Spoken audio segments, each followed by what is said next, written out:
बच्चों, क्या आप जानते हैं कि जो टॉपर बच्चे होते हैं वो किस तरीके से लिखते हैं?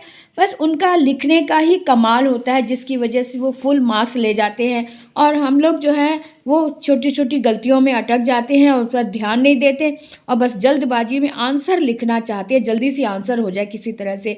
तो बाकी चीज़ों पर भी ध्यान देना बहुत ज़रूरी है, क्योंकि मेहनत हमने की है तो हमारी मेहनत को पूरा मेहनताना भी मिलना चाहिए ना। यानी हमें पूरी सफलता मिलनी चाहिए, जो भी हमने लिखा है उसके पूरे अंक मिलने चाहिए। इसलिए इन छोटी छोटी बातों का ध्यान रखना बहुत ज़रूरी है। बोर्ड एग्ज़ाम में हम कैसे लिखें इस पर ध्यान दें, बिना स्किप किए वीडियो को पूरा देखो। जैसे कि हमने सबसे पहले मैंने बताया था कि जब प्रश्न संख्या होती है, प्रश्न पत्र में जो हमने संख्या लिखी होती है या पहले से जो अंकित होती है, जो क्रम होता है ना प्रश्न पत्र में, उसे ज़रूर ध्यान दो। इन क्रमों को ऐसे यूं ही मत जाने दो। जो क्रम दिए हुए हैं उनको उसी क्रम से ही लिखना ज़रूरी होता है। जिस क्रम में पेपर दिया हुआ है, जिस क्रम में प्रश्नों के ये नंबर्स दिए हुए हैं, उन्हीं क्रमों में ही हमने भी आंसर शीट पर उन्हीं क्रमों को देना होता है, उसी क्रम से हमें उत्तर देने होते हैं। पहली बात तो इस बात का ध्यान रखें कि क्रम संख्या वही होनी चाहिए जो आपके क्वेश्चन पेपर में दी गई है, ठीक है। दूसरा, जिस तरह से हमें प्रश्न दिया गया है, प्रश्न एक हमने यहाँ लिख दिया, ये हाशिया हमने लाइंस ड्रॉ की, हमने दोनों तरफ लाइन ड्रॉ कर लेनी है और बीच का जो पोर्शन होता है वहाँ पे खुले शब्दों में लिखो। टाइट तंग शब्दों में लिखने की ज़रूरत नहीं होती। जो उत्तर आपको 2 या 3 लाइंस में देना होता है, यानी कि जो नोटबुक होती है स्कूल की कॉपी में, उसमें आप अगर किसी आंसर को आप 3 या 4 लाइन में लिखते हैं, वो यहाँ पर आप कम से कम 5 लाइंस में या 6 लाइन में कंप्लीट करें, क्योंकि खुला लिखना होता है। हर एक शब्द पर एग्जामिनर की नज़र जानी चाहिए, इसलिए इस बात का ध्यान रखें कि 2 शब्दों के बीच में डिस्टेंस हो। और अगर आपने जैसे ये ऑप्शन वाले प्रश्नों का उत्तर देना है तो प्रश्न नंबर ये डाला, उसके बाद जैसे उसके जो पार्ट्स हैं, भाग हैं, उनके अगर ये रोमन नंबर में उनके नंबर दिए हुए हैं तो आप भी रोमन नंबर में ही उनके नंबर डालेंगे। रोमन नंबर 1 है, उसके बाद ऑप्शन जो हैं तो ऑप्शन जो सही ऑप्शन है वो लिखकर उसमें टिक कर दे। इस तरह से सेकंड नंबर पर जो है उसका जो ऑप्शन है उस पर टिक कर दे। फिर थर्ड नंबर डालें, फिर थर्ड पे जो भी सही ऑप्शन है उस पर आप टिक कर दें। इसी तरह से फोर्थ पर आप टिक करेंगे। इस तरह से बहुत ही सरल और साफ सुथरे शब्दों में आपने अपना आंसर देना है, शो करना है कि आपको एग्जामिनर को ये बताना है कि आपको पता है कि आपने आंसर किस तरह से देने हैं। तो इस तरह से जो एग्जामिनर हैं उनके माइंड पर जो है पॉजिटिव इम्पैक्ट पड़ेगा, यानी कि आपने कहीं पे काटने की गुंजाइश नहीं छोड़नी है। इस तरह का उनके माइंड पर मनोवैज्ञानिक दबाव इस तरह से डालना है कि आपके प्रश्नों को, आपके उत्तरों को देखकर जो एग्ज़ामिनर है वो नंबर काटने के बारे में सोचे ही नहीं। उनका माइंड इतना खुश हो, इतनी उनके दिमाग में इसका अच्छा प्रभाव पड़े कि वो आपको, जहां आपको 5 में से 4.5 देने वाले हैं वहाँ पे आपको 5 नंबर पूरे मिल जाएं। जहाँ अगर 3 नंबर का है तो आपको 3 नंबर पूरे मिले। इस तरह से आपने ध्यान रखना है कि आपके नंबर ना कटे। और अगर आपने कटिंग करते हुए एक शब्द लिखा काट दिया, फिर शब्द लिखा काट दिया, अगर इस तरह से लिखेंगे तो आपके नंबर ज़रूर कटेंगे। और क्योंकि काटने से जो सही शब्द लिखे होते हैं वो भी छुप जाते हैं, पता ही नहीं चलता कि कौन से सही शब्द लिखे, कौन से आपने काट के सारे कटे हुए लगने लग जाते हैं। इसलिए कम से कम कटिंग करो। अगर जैसे एक लाइन, पूरी लाइन सही लिख दी, एक शब्द अगर गलत हो भी गया ना तो उसको सिर्फ एक लाइन में इस तरह से काटो, औंच पौच मत करो, पता भी नहीं चलता कि कटा हुआ है। तो ऐसे आपने ध्यान रखना है। अपने जो आपने मेहनत की है, आपने उस मेहनत को पूरा पाना है, अपनी सफलता पानी है, उस मेहनत का पूरा सफलताना पाना है। इसलिए इस बात का बहुत ही ध्यान रखें। अगर कोई प्रश्न कम हो गया, जैसे प्रश्न जो पूरा हो गया, तो दो प्रश्नों के बीच में एक ये लाइन ज़रूर करें, इससे पता चले कि ये प्रश्न यहाँ पे ख़त्म हो चुका है। जब नेक्स्ट प्रश्न शुरू करें तो 2 लाइनों को कम से कम 1 लाइन या 2 लाइन को छोड़कर आप प्रश्न नया उत्तर शुरू करें। और इस तरह से हाशिए के बाहर आप प्रश्न नंबर 2 लिखा है, यहाँ पे काव्यांश है या पद्यांश है या जो भी है उसका हेडिंग डालें ब्लैक इंक से, और इसके बाद फिर जब उत्तर लिखें प्रॉपर तो वो आप ब्लू इंक से लिखेंगे।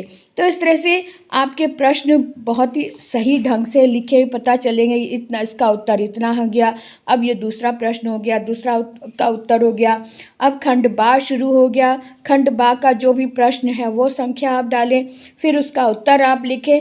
इस तरीके से आप अगर इस तरह से ध्यान रखेंगे तो आपके नंबर कहीं पर भी नहीं कटेंगे। और अगर आपको मान लिया लिखते लिखते आपको लगा कि आपका 3rd तक 4th तक आपके प्रश्न सही हो गए हैं, उसके बाद आपको लगा कि ओहो ये प्रश्न तो मुझे आता ही नहीं, इसका उत्तर तो मुझे आता ही नहीं, अब क्या करें? अब आपने बहुत ही स्मार्टली बिहेव करना है कि जो प्रश्न दिया हुआ है उसे आप पढ़ो, ध्यान से पढ़ो। जैसे कि ये प्रश्न है, इसमें प्रश्न लिखा हुआ है आपके शहर में एक नया मनोरंजन पार्क खुला है जिसमें रोमांचक झूलों, खेलों और पानी के खेलों तथा खान पान की व्यवस्था है। इनके प्रचार प्रसार हेतु एक आकर्षक विज्ञापन लगभग 60 शब्दों में तैयार करो। अब आपने विज्ञापन तैयार नहीं किया हुआ, याद नहीं किया हुआ, यानी कि ये टॉपिक आपको समझ में नहीं आ रहा, लेकिन आपको इतना तो पता है कि विज्ञापन तैयार कैसे करना है। विज्ञापन का मतलब होता है जोर शोर से किसी भी प्रोडक्ट का प्रचार करना, शोर मचाकर बताना, आओ जी देखो जी हमने ये तैयार किया, हमने ये तैयार किया। और जो अगर सूचना वाला प्रश्न आ जाए तो सूचना में हमने चुपचाप एक मैसेज देना होता है, बोर्ड पर लिखना होता है। ये जो विज्ञापन होता है ये भी लिखित में ही आपका आएगा, लेकिन इसमें आपको शोर मचाना होगा, और शोर मचाना आपको पता है कि कैसे आप रेडियो में, टीवी में देखते रहते हैं। तो सूचना या विज्ञापन जो देना है उसके एक कॉलम बनाएं, है ना। और अगर आपको ये टॉपिक नहीं भी आता तो आप इसे ध्यान से देखें कि इसमें आपके शहर में मनोरंजन पार्क खुला है। पार्क क्या होता है? खेलने का मैदान होता है जहाँ झूले भी होते हैं, खेल होते हैं, पानी के खेलों और खान पान की व्यवस्था होती है। इसके प्रचार प्रसार हेतु एक आकर्षक विज्ञापन बनाना है। तो आप देखेंगे खुशखबरी 3, यहाँ पे खुशखबरी लिखा, बीच में खुशखबरी लिखा, यहाँ भी खुशखबरी लिख दिया। अब 3 तरफ आपने लाइन ड्रॉ कर दी, 3 तरफ आपने लाइन ड्रॉ कर दी। जो नीचे वाली लाइन है ना वो बाद में खींचेंगे, क्योंकि हम 3 तरफ से लाइन ड्रॉ करके बीच में जो लिखना है वो हम पूरा अच्छे से सेट कर ले, है ना। तो शोर एक गोला सा बना दें, पार्क खुल गया, पार्क इस तरह से करके खुल गया, बच्चों खुश हो जाओ, आपके घर के नज़दीक एक पार्क खुल गया है जिसमें खेल की व्यवस्था की जा रही है। इस तरह से मतलब प्रचार करना है, खुलकर शोर मचाने, ऐसा लगे उसको विज्ञापन को देख के कि हम शोर मचा रहे हैं कि आओ देखो देखो देखो। इस तरह के शब्दों को देखकर लगाकर आपने विज्ञापन तैयार करना है। इसमें रटने वाली कोई बात ही नहीं है, है ना। तो इस तरह से अपनी स्मार्टनेस के साथ में आपने प्रश्न का उत्तर देना है, और शो नहीं करना कि आपको याद नहीं है ना। आपकी स्मार्टनेस इसी में तो है कि आप बहुत ही सावधानी से उसका उत्तर देंगे, और ये शो नहीं करेंगे कि आपको याद नहीं है। अब यही चीज़ें तो होती हैं जब हम खेलते कूदते कुछ चीज़ें सीख जाते हैं और वो हमारे अंतर मन में, अचेतन मन में बस जाती हैं। जब हमें उसकी ज़रूरत पड़ती है तब उस ज्ञान को हम बाहर निकालते हैं, उसका प्रयोग कर लेते हैं। यहाँ पर भी वही बात है, संचित ज्ञान को हम बाहर निकालें और उसके द्वारा हम ऐसे प्रश्नों के उत्तर हल कर सकते हैं जो हमने याद नहीं किए हैं। तो इन बातों का ध्यान रखें और बड़े स्मार्टली उन प्रश्नों का उत्तर भी दें। किसी भी उत्तर को ब्लैंक नहीं छोड़ो। ब्लैंक छोड़ने से आपको जो प्रश्न का उत्तर जैसे 5 अंक का है, तो अगर आपने थोड़ा बहुत भी लिख दिया तो कम से कम उसमें से 4 मिल जाएंगे, 4 नहीं तो 3 भी मिल जाएंगे। 3 नहीं तो 2 मिल जाए, अरे कुछ तो मिलेगा ना। अगर लिखेंगे ही कुछ नहीं तो कुछ भी नहीं मिलेगा।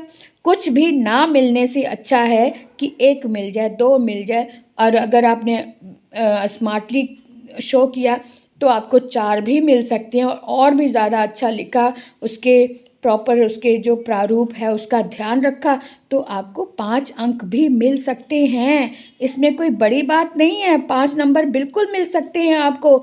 जो स्मार्ट बच्चे होते हैं वो यही तो करते हैं, याद नहीं किया फिर भी अंक पूरे ले लेते हैं। वो किस वजह से? क्योंकि उनके अचेतन मन में ये बात तो होती है कि विज्ञापन कैसे होता है, लिखना कैसे, देखा हुआ है तो देखा हुआ को ध्यान में रखते हैं और उस तरीके को अपना लेते हैं लिखने में, ठीक है।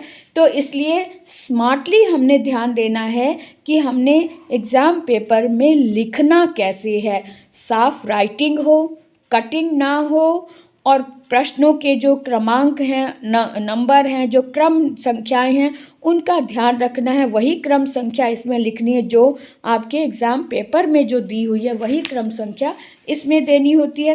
बस यही तो ध्यान रखना इन चीज़ों का। इन्हीं बातों का ध्यान रखते हुए आप अंक धीरे धीरे करते हुए पूरे अंक पा सकते हैं। मुझे उम्मीद है कि आपको ये मेरी बात समझ में आ चुकी है। अब आप इनका ध्यान रखेंगे और फुल मार्क्स लेकर ही छोड़ेंगे। तो अपने मन में ज़िद ठान लो कि हमें पूरे अंक चाहिए, तो बस मिल जाएंगे। तो ध्यान रखें, समझ लें, तैयार हो जाए, कमर कस के बोर्ड के एग्ज़ाम में फुल मार्क्स लेने के लिए तैयार हो जाइए। बेस्ट ऑफ लक, शुभकामनाएं। तो आज के वीडियो को यहीं विराम देते हैं, फिर से मिलते हैं अगले वीडियो में। तब तक के लिए बाय बाय।